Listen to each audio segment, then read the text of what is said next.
What's happening? Happy hump day to you and yours. Thanks for joining me as always. It is very much appreciated. We are going to get to the Celtics a little bit later on during this podcast, talk about that game last night. But before we do that, and before we get into challenging an unfounded Patriots narrative that has frustrated me more and more over the past week and a half or so, we're going to give you the latest news. So the Patriots are interviewing two people, Philadelphia Director of Scouting Brandon Hunt and Carolina Salary Cap Manager Samir Suleiman. Now, what is it about these two guys that have interested the Patriots? Well, Hunt, of course, with the Eagles, well-respected organization right now with Howie Roseman. He's been the Eagles Director of Scouting since 2022, Steelers Pro Scouting Coordinator from 2010 to 2021, so he was with the Steelers for a while. Texans Pro Scout 07 to 09, and he was an intern with Pittsburgh 05-06. That's from Andrew Callahan. Meanwhile, Suleiman, Mike Reese tweeted out his resume. Panthers VP of Football Administration 2020 to 2023. He was the team's primary negotiator. He was the football administration coordinator for the Steelers 2013 to 2019. He was the Rams Director of Football Administration from 2000 to 2009. He was the Jaguars Manager of Contract Information 98 and 99, and he worked for the NFL Management Council in 1997, analyzing player contracts and monitoring club compliance with salary cap. So let's start here. Just a few quick notes before we get to this unfounded narrative that I want to challenge today. Few quick notes after we get the news of Hunt and Suleiman interviewing with the Patriots. The Steelers, very, very respected front office, right? When we talk about front offices in the NFL, front offices that have done a very good job over the grand scheme of the league from 30,000 feet. Pittsburgh is a very well-respected, very well-run, very loyal operation. And these guys both work together with the Steelers for a decent period of time. So they have a history together. I think that's important. The fact that Hunt and Suleiman worked together for years with Pittsburgh, a well-respected franchise, means something. They also have lots of experience. I mean, I just ran through Suleiman's record. He's been in the NFL since 1997. He's been around for a while. Hunt's been around since 05. So these guys have been around the league for a good amount of time and have very good experience in what they do. Suleiman is interesting because he's a free agent. Carolina decided to move in a different direction, of course, this offseason. They had a lot of turnover, and Suleiman was part of that turnover. So he doesn't have a contract. He is a free agent right now, which means he can easily just join the Patriots front office if that's what he wants to do. With those Carolina changes, he is available. I don't know what Hunt's contract status is. I don't know if his contract is coming up. I don't know if he has a year or two or even more left on that deal. I have no clue. But it's interesting that both of these guys, they worked with Pittsburgh. They obviously have a relationship. And Suleiman, he's not a personnel guy. He is not a scout. He is a contract guy. He is a negotiator. That's what he is. That's what he's done pretty much his entire NFL career. So you're not talking to Suleiman, at least I think. I mean, look, you can talk to him about the lead personnel role to check that box, and we all know the box we're talking about. We discussed that yesterday. But Suleiman is not a scout. He's not a personnel guy. His background doesn't tell you that he's going to be a general manager or president of football operations. His resume tells you he would be a salary cap manager. He would be the negotiator in the room. He'd be working on those contracts. Hunt is the guy with the track record of scouting. Pro scout for the Texans, pro scout coordinator for the Steelers, director of scouting for Philly since 2022. So those two kind of jive together, right? They work together. They make sense. So I don't know if it would be a case of if you do replace Wolf, and again, all the reporting, especially locally, tells us that Wolf is expected to stay on. But if you do replace Wolf, you now have Hunt in as the scouting personnel guy replacing Wolf, and then you have somebody he worked with for years in Pittsburgh and Suleiman being his right-hand man on contracts. The other option is that Wolf stays in place. And we discussed this yesterday. Not only do you have to fulfill the Rooney Rule here, and you've got to check those boxes, which is terrible to say, but that's precisely what you have to do in this kind of situation. I wish it wasn't this kind of situation, but it is what it is. So you're not only trying to comply with the Rooney Rule, but you're having these conversations with guys. If you feel like Wolf is going to keep his job, if Robert Kraft wants to keep Wolf in that front office as the lead guy, you're having these other conversations during these interviews with these candidates because you're trying to go through the feeling out process to see if one or two or three or even more guys would actually work out underneath Wolf. So I don't think it's crazy that you look at Brandon Hunt, and if you like what he has to say, you don't want to replace Wolf, but maybe you offer Hunt a promotion. Maybe you offer him a better job, a better opportunity. And if that's the case, maybe he comes over. Suleiman, as I mentioned, is a free agent. He's looking for a job. So I think it's at least a possibility that both of these guys could come to New England, but not as the head chief, not as the guy in charge. You could see both of these guys move over and join this front office. Maybe Brandon Hunt replaces Matt Groh, for example. Maybe he replaces somebody else within the structure of this front office. Suleiman becomes the contract guy, the negotiator.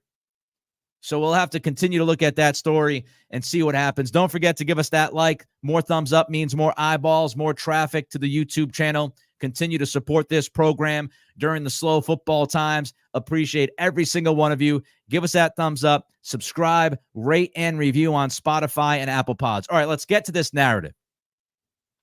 One of the main reasons that I do what I do is to challenge certain narratives, to challenge thought. I hear a lot of things from local media. I disagree with at least some, if not many of those things. And some of these narratives, some of these conversations that happen, they frustrate me because I feel like there could be more pushback.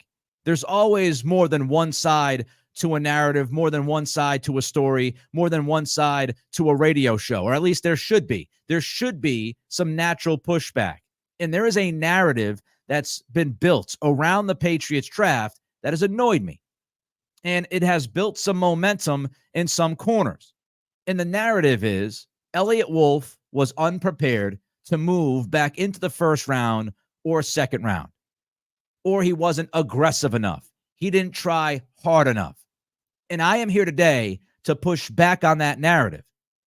I'm not telling you that Wolf's draft was an A+. I gave it a B, if you're wondering. And I'm not going to sit here and tell you that Wolf was right in everything that he did during draft weekend. We don't know that. It's impossible to know until we get 2-3 years down the road. But this idea that Wolf was, quote unquote, surprised by positional runs that happened, is that true? It might be true. Maybe he was shell-shocked, but it might not be true. Let's look at the wide receiver situation, okay? Let's look at what happened in the draft. Let's try to challenge this narrative that Wolf was unprepared. He wasn't aggressive enough. He was surprised by the positional runs. Let's push back on some of that. Let's challenge that thought. Even if it's just for a fun exercise, let's push back. The wide receiver situation. The Patriots reportedly wanted Xavier Legette. That was their guy. And they wanted to move up. They wanted to move up and draft Legette. Now, Kansas City and Carolina both moved up in the draft and selected a wide receiver. Kansas City moved up and drafted Worthy. Carolina moved up and they drafted Xavier Legette. Buffalo moved down. They drafted Keon Coleman. Now, some would look at that, and some have looked at that and said, Kansas City moved up. Carolina moved up. Why didn't Wolf move up? Was he incapable? Was he unprepared? Was he slow on the trigger? Was he not aggressive enough? I don't think so.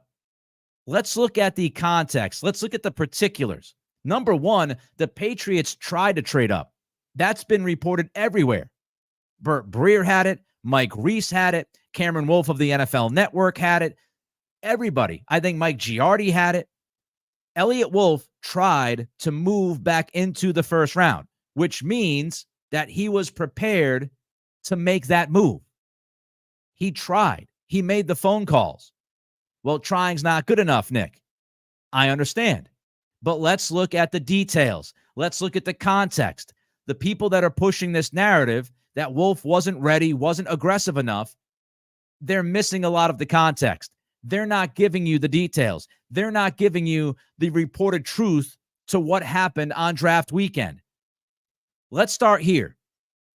There were 3 deals. There were 3 deals in the draft that were made after pick 17. Jacksonville moved down. After 17, there were 3 trades that were made in the first round. So, in essence, Elliott Wolf had 3 shots to move into the first round and draft Xavier Legette. 2 of those 3 deals were made by division rival Buffalo. Was Buffalo interested in helping you? I don't think so. Why would Buffalo want to help you? So 2 of the 3 trades that were made in the second half of the first round were made by a team that did not want to help you. And if they were going to help you, they were likely going to ask you for everything and then some. So let's just think about that. Then let's think about the deal that actually was made. Let's look at the deal that was made. So Dallas and Detroit pulled off a trade. Let's not forget that Elliott Wolf has a relationship with John Dorsey. Calling John Dorsey and talking about a trade with Detroit would be very, very easy. However, Detroit was moving up. They weren't moving back. So they talked to Dallas. This is the deal. Dallas traded the 24th pick and a 7th round pick next year. Detroit traded number 29 and 73, which was the 9th pick in the 3rd round. Now, KD Drummond broke down that trade at Cowboys Wire, part of USA Today. Here's what Drummond wrote. According to the Jimmy Johnson trade value chart, Dallas comes out way ahead in the exchange. He says the 124-point difference that Dallas gained from this trade was the equivalent of the 94th pick in the draft, which was an extra late 3rd rounder. So Detroit, to move up from 29 to get up to 24, massively overpaid. And even if you use the Rich Hill trade chart, they also overpaid. So would you want the Patriots to massively overpay? If Detroit had to massively overpay to move from 29 to 24, what do you think the Patriots would have had to pay to trade from 34 to 24? You take that Dallas deal and you have to actually trump that deal. And you might have to trump that massive overpay by a significant margin.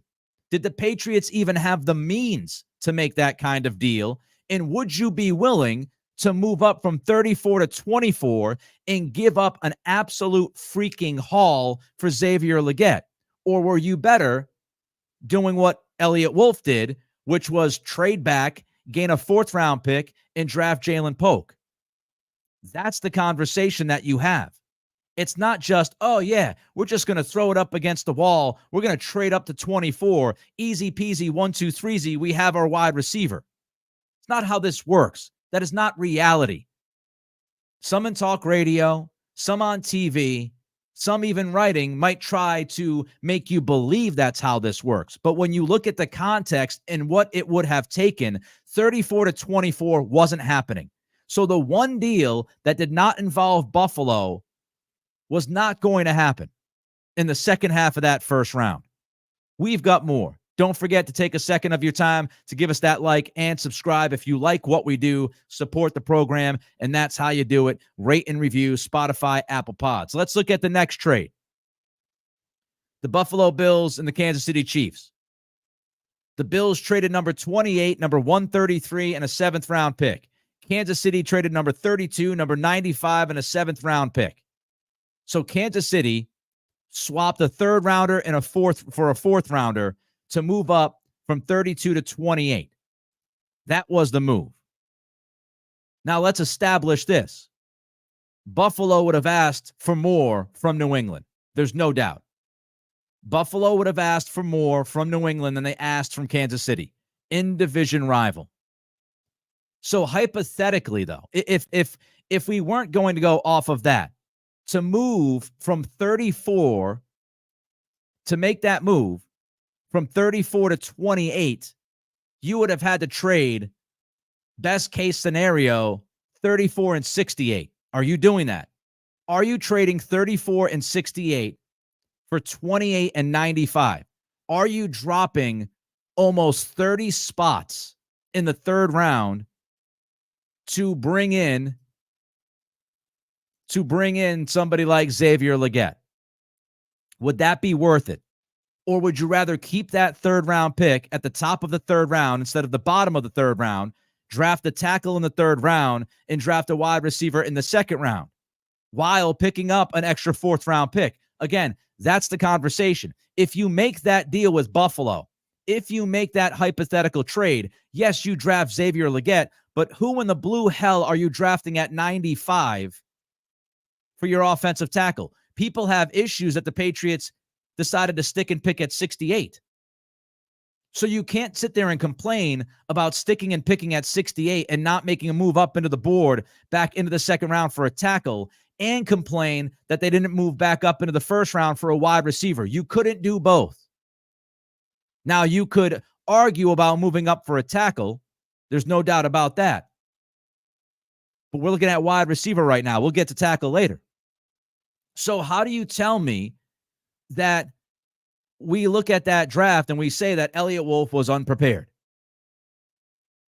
I'm giving you the context. I'm giving you the reality of the situation. Would you be willing, if the trade was on the table, would you be willing to trade number 34 and your third round pick, number 68, to move up to 28 and get Legette, but drop down to 95 in the third round? I would not be willing to do that. I would not be willing to do that. Maybe you would. And we can have that conversation. But let's have that conversation, because that, in reality, is the discussion. It's not about the general manager or de facto general manager not being ready.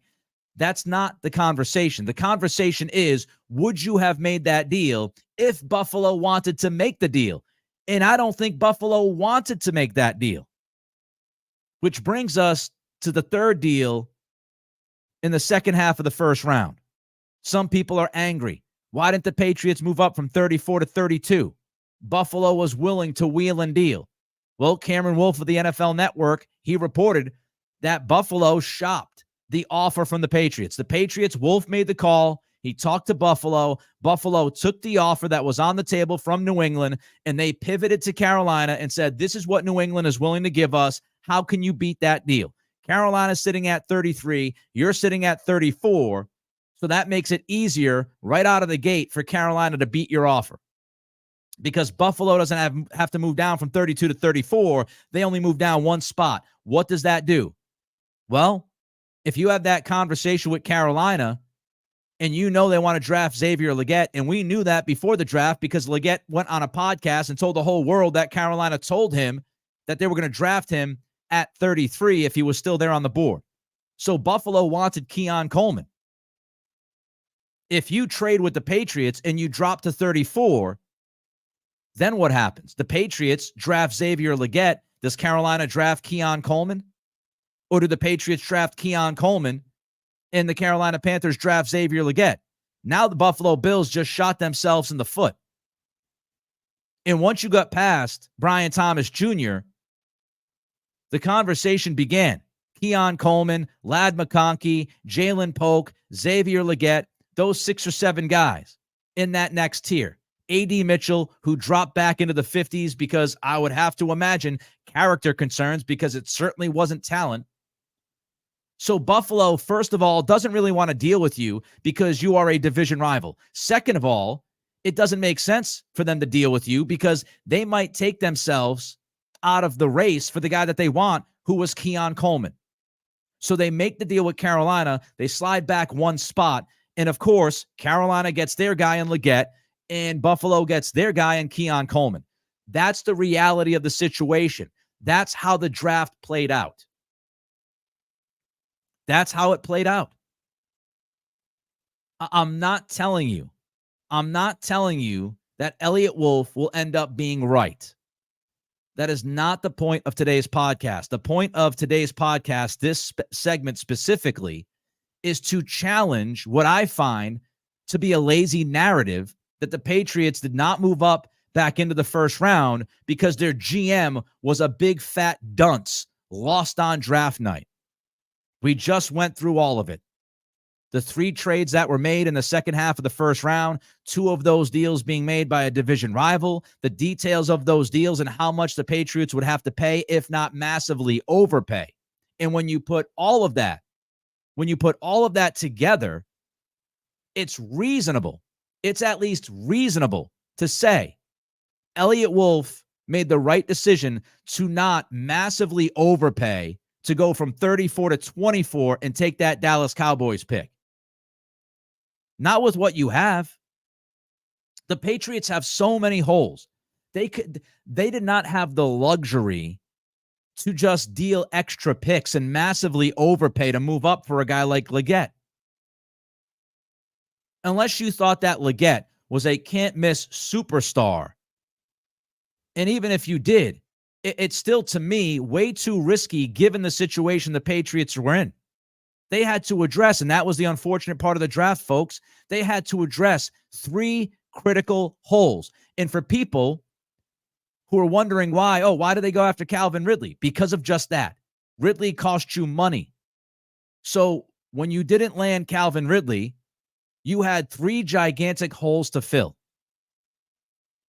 And the likelihood was that you were going to fill one with the 3rd pick, and then you had to hope that you filled the role with a 2nd or 3rd round pick. Now, moving up from the 3rd round to the 2nd round is absolutely a conversation we can have. But part of that conversation that gets overlooked way too often is the fact that if the Patriots were to move up, if the Patriots were to make the same trade, for example, that Kansas City made to move back into the 2nd round to pick Kingsley Suamataia, if they made that deal, then the Patriots were going to have to give up their 3rd round pick and they would have to give up a 4th round pick. So the conversation with the tackle spot in the 2nd round, that conversation is not whether or not the Patriots weren't ready or Elliott Wolf was a schmuck or he had no idea what was going on or he was surprised by these positional runs. The conversation is, if you were the Patriots, would you have traded pick 68 and pick 110 to move up and draft Suamataia? In essence, would you have been willing to give up both Caden Wallace and Javon Baker for Suamataia? That is the conversation, given the context and the reality. All I'm trying to do is bring reality into the discussion. Not to tell you that Elliott Wolf was right in everything that he did. Not to tell you the Patriots couldn't have done this or couldn't have done that. I'm simply putting what was on the table in the moment, the decisions that were made. I'm putting those on the table and allowing you to look at the reality to make your own decision as a Patriots fan of whether or not the Patriots made the right moves. How things unfolded, I don't have an issue. Now, would I have traded up into the 2nd round for a tackle that played on the left side? Yes. And that was one of my biggest beefs about the draft, was the drafting of Caden Wallace, because we don't know if he can play the left side. But I'm going to give that coaching staff and Elliott Wolf, I'm going to give them the benefit of the doubt to prove me wrong. And if Caden Wallace ends up being capable of playing left tackle, then I would 100% have taken Caden Wallace and Javon Baker over Suamataia. That's the conversation. All right, we've got more coming up. But first, I want to remind you, the Nick Cattle Show is brought to you by our friends at Warzone Paintball and Airsoft. Warzone has 9 maps on 30-plus acres of land. They've got paintball, they've got airsoft, they've got kid versions of both. Something for every age group starting at 6+. And look, if you're new to the game, show up with jeans, good shoes, long sleeve shirt, and you're good to go. Warzone will take care of the rest. They have a great 4.9 star rating online. The staff is awesome. It's casual. It's low-key. If you like paintball, if you like airsoft, if you like supporting companies that support local podcasts like me, give them a call. North Kingston, Rhode Island, 401-228-6366, 401-228-6366. telling the Nick Cattle Show sent you. Again, it's Warzone, paintball, and airsoft. Let's get to a super chat. My guy Ken jumps in. Perfectly happy with how it all went down. Leggett would have been nice, but if they quote-unquote paid the price, they don't get 2 wide receivers who can impact immediately. Yes. Now, you could argue that they might have been able to draft a receiver in the 4th round. They could have taken Baker instead of taking Robinson, for example, the guard. But then we have the conversation of, is Cole Strange hurt? Are they not comfortable with Strange? Do they not think he's going to be ready for the beginning of the season? Do they not believe he's a great fit with this scheme? We get into all those conversations that we had. You could also draft a wide receiver in the 6th round, but of course, you don't know who's going to be there.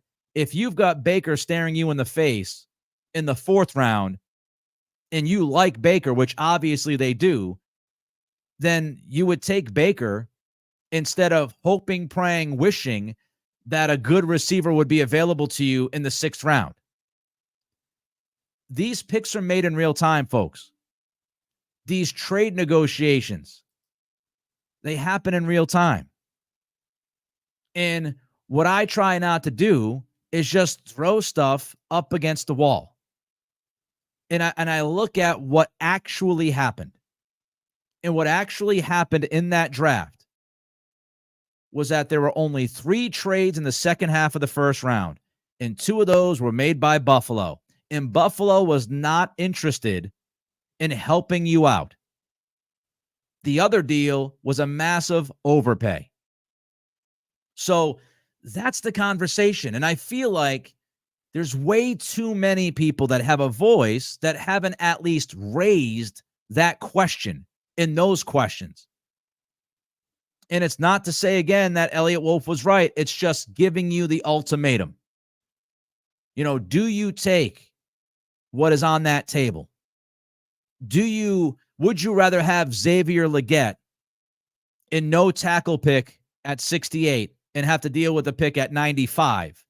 Or would you rather have the Jalen Polk trade, which allowed you to draft Polk, keep that 68th pick, draft a tackle? Not about the who, it's about the what. The Jalen Polk trade allowed you to get your receiver, pick up the extra 4th round pick, which ended up being Javon Baker, and also allowed you to keep 68, which you drafted a tackle with. So that's the domino effect. And way too many people, they don't give you the domino effect in the different scenarios. So hopefully you appreciate that. And hopefully you appreciate what we do here at the Nick Cattle Show. If you do, take a second of your time, give us that thumbs up. Don't forget to subscribe. Liking and subscribing mean the world to this program. Rate and review as well. All right. Some quick thoughts on the Celtics. Got to talk about that win last night, 120-95 against the Cavs. Jaylen Brown, I thought that was one of his best playoff games as a Celtic. He was incredibly efficient offensively. He did not force the issue. We've seen Jaylen at times force the issue when he has it going. He did not force the issue. He did not dribble into triple teams and turn the ball over. He was super efficient. He only had 1 turnover on the night. And defensively, I thought he was all over the place in a good way. He was all over the place. He was being physical. He was contesting shots. He was switching. He had his head on a swivel. Last night, to me, was one of the best performances in a postseason that we've seen from Brown. And it continues where this season, I thought, was one of his best, arguably his best season as a Celtic. And he has continued to improve, develop, and mature throughout his entire NBA career. You go every year and improve something. That means you're putting the work in. And when I look at Jaylen Brown, he puts the work in. Some of the things about his game will drive you crazy. Some of the carelessness and sloppiness at times drive me crazy. But overall, he is a top 20 player in the NBA. He has improved every single year. And last night, he put out his best, in my estimation, one of his best playoff performances of his Celtic career. He also had 6 rebounds. How about Derek White? I mean, we talk about guys being on a heater this goes beyond a heater. White has been absolutely ridiculous the last 3 or 4 games. He seemingly can't miss a three. It doesn't matter if it's a pull-up three, doesn't matter if it's a transition three, doesn't matter if it's a catch-and-shoot three, doesn't matter if it's from the corner, if it's from above the break. None of it matters. White has been almost automatic from deep, and he has been a huge difference maker. And the Celtics, they will take that offense from D. White with Porzingis being out. And again last night, White was just incredible. 9 of 16 from the floor, 7 of 12 from three. Great night for Derek White yet again. Jason Tatum, not a great night offensively. All of us could see that. He could not throw the ball in the ocean. But what I liked about JT's game last night, he did not allow his bad shooting night to impact the rest of his game. He did not turn over the basketball much at all. He was engaged on the glass.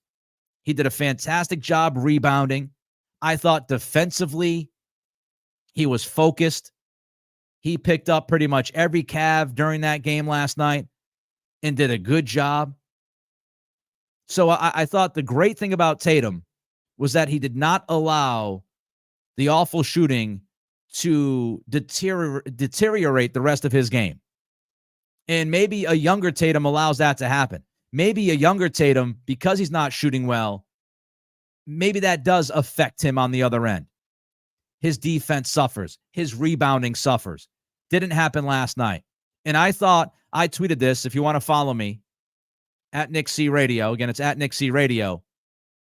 Tatum and Brown showed their maturity last night in completely different ways. Jaylen Brown had it going.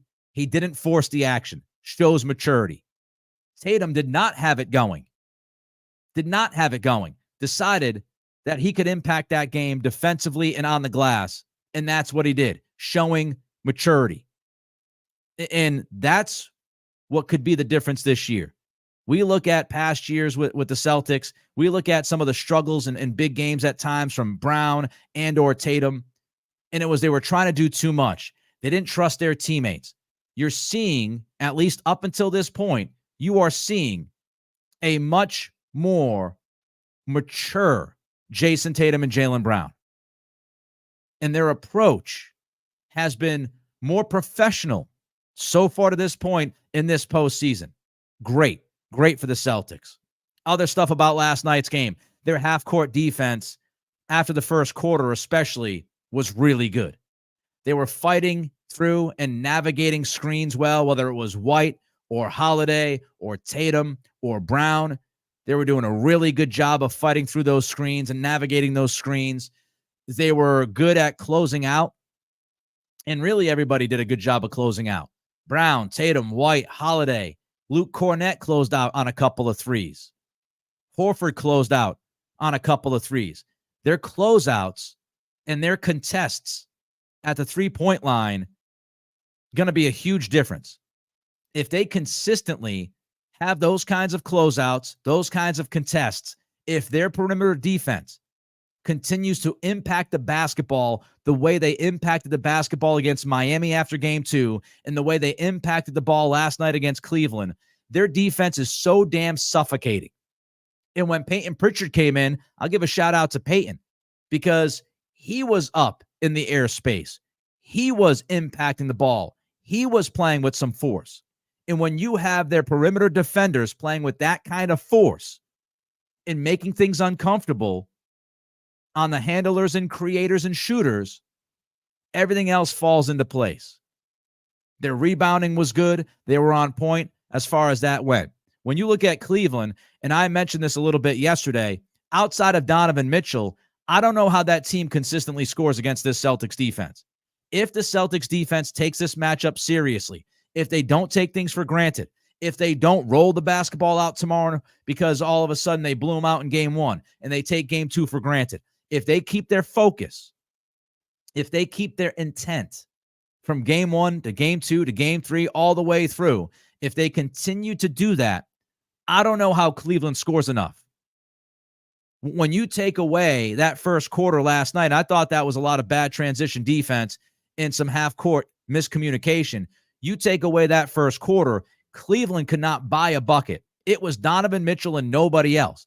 And Donovan Mitchell had 33 points, but some of that was lack of detail from the Celtics. Again, in transition, Mitchell had 3 or 4 buckets in transition that were inexcusable because the Celtics just didn't pick him up. So outside of Mitchell, I don't know how Cleveland scores the ball consistently in this series. I just don't know how they do it. If the Celtics play with that kind of intensity and effort in their half-court defensive sets. If that's how they do it, I don't know how Cleveland scores. We also talked about the three-point line. Mentioned the Celtics will cruise in this series if they win at the three-point line. They were plus 21 last night at the three-point line. Plus 21 from three. You won by 25. I don't think that's a coincidence. Big-time credit to Luke Kornet. I've never been a big Kornet guy, but since the All-Star break especially, he's been a different kind of player. And whoever has been in charge of helping Kornet develop, whichever coach that is on this staff, deserves a huge bonus because Kornet is playing more physical than he's ever played. He is much more of a rim protector than he's ever been. Had a couple of blocks again last night. He's been much better on the glass. And if you get that, 10 to 12 minutes from Kornet, that's a huge difference because you don't have to necessarily rely on Porzingis or Horford to play as much as you might have thought they had to play, especially against these bigger teams, against teams like the Cavs, against a physical team like the Knicks. If you get to the finals, if you have to play somebody like the Timberwolves, big and physical. And I believe in Kornet's ability to now give this team 10 minutes of good postseason basketball, way more than I believed in that idea going back in January or February. He's been that good when called into action. So give that coach, whoever's been working with Kornet, give that coach a huge bonus because he deserves it. The tiniest nitpick, transition D. If the Celtics played better transition defense last night, they win that game by 35 and not 25. So if they play better in transition defensively, that makes it even tougher on Cleveland to score. But overall, Game 1, Bruins 5-1, impressive. They're back at it tonight. Game 1, C's Cavaliers. C's win by 25. If both teams want to dominate to get to the conference finals, I would willingly accept that. I would willingly accept domination if that's what both teams want to do. I'd be very happy with that. Perfectly fine. All right, give us that like. Give us that subscription. Takes a second of your time. You can get notified all of the content that we provide here on the YouTube channel. Patreon page, we're going to drop that exclusive members podcast today for that Patreon page. $5 a month, $1.25 a week. That also supports me as I try to fight through this as the one-man band. Appreciate everything that you do. Thank you for spending your time on a Wednesday morning with me. We're back at it tomorrow at 11 a.m. Until then, it's the Nick Cattle Show.